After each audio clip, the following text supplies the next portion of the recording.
From Pseudotunas, we get, if there was a bug that when it bites you, it gives you diabetes, chronic health issues, heart problems, and a poor quality of life, everyone would be terrified of it. That's why the word fatphobic makes 0 sense to me.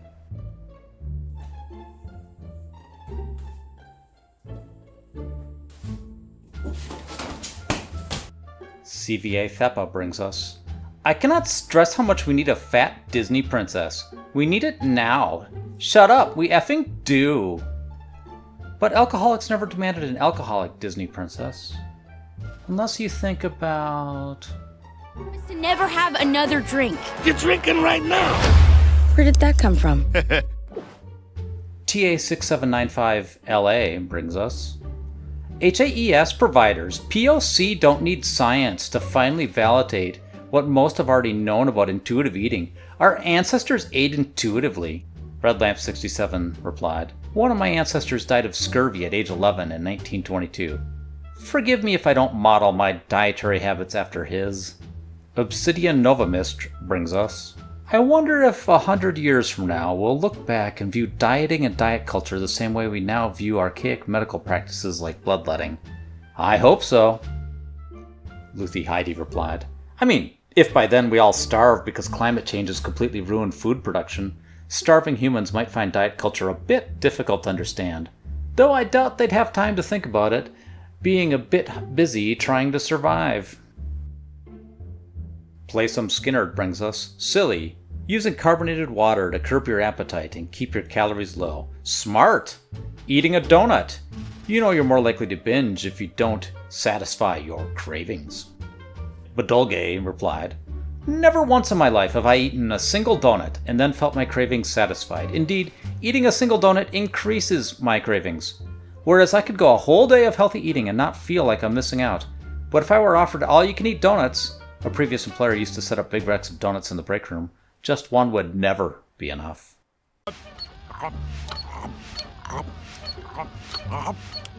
More. Desuka 15 brings us, being fat is not a negative thing. Being fat is not a negative thing. Being fat is not a negative thing. Being fat is not a negative thing. That 90s Cali chick replied, maybe she thinks she's in Oz and has ruby slippers she can clank together to make it true if she does it enough times. I want to be thin. I want to be thin. I want to be thin. Oh crap, it worked too well.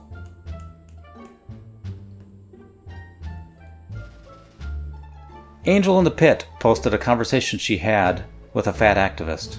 Angel in a Pit is an MD.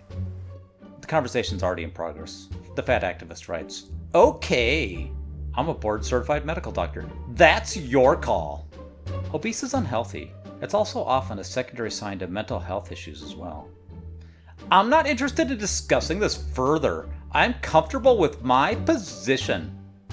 I don't know your medical background. It's like these guys take pride in being ignorant.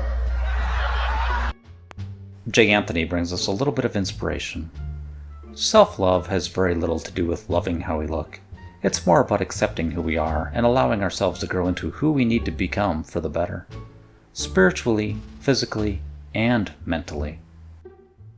Snoopy Susie brings us a quote from Mark Twain which the fat activists are trying to use. Part of the secret in life is to eat what you like and let the food fight it out inside. The fat activist went on.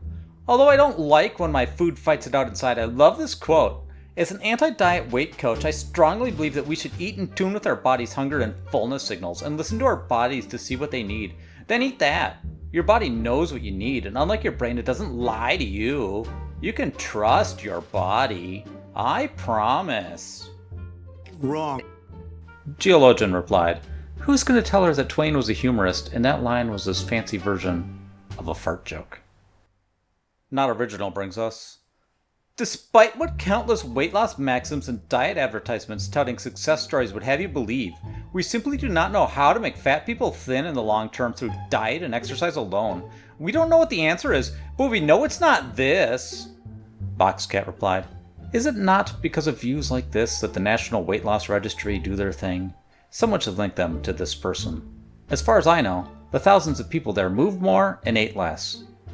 And as far as I know, and I might misremember so don't quote me, the people that do it successfully also look at the calories eaten. Perhaps that is something we need to tell people. More, check your calories to maintain and eat a bit less than that, and rather than move more and eat less, would be better. You can check out the National Weight Loss Registry at nwcr.ws. Their webpage shows a lot of facts about the information they've collected from people. And now for the two G-Chunkers of the week.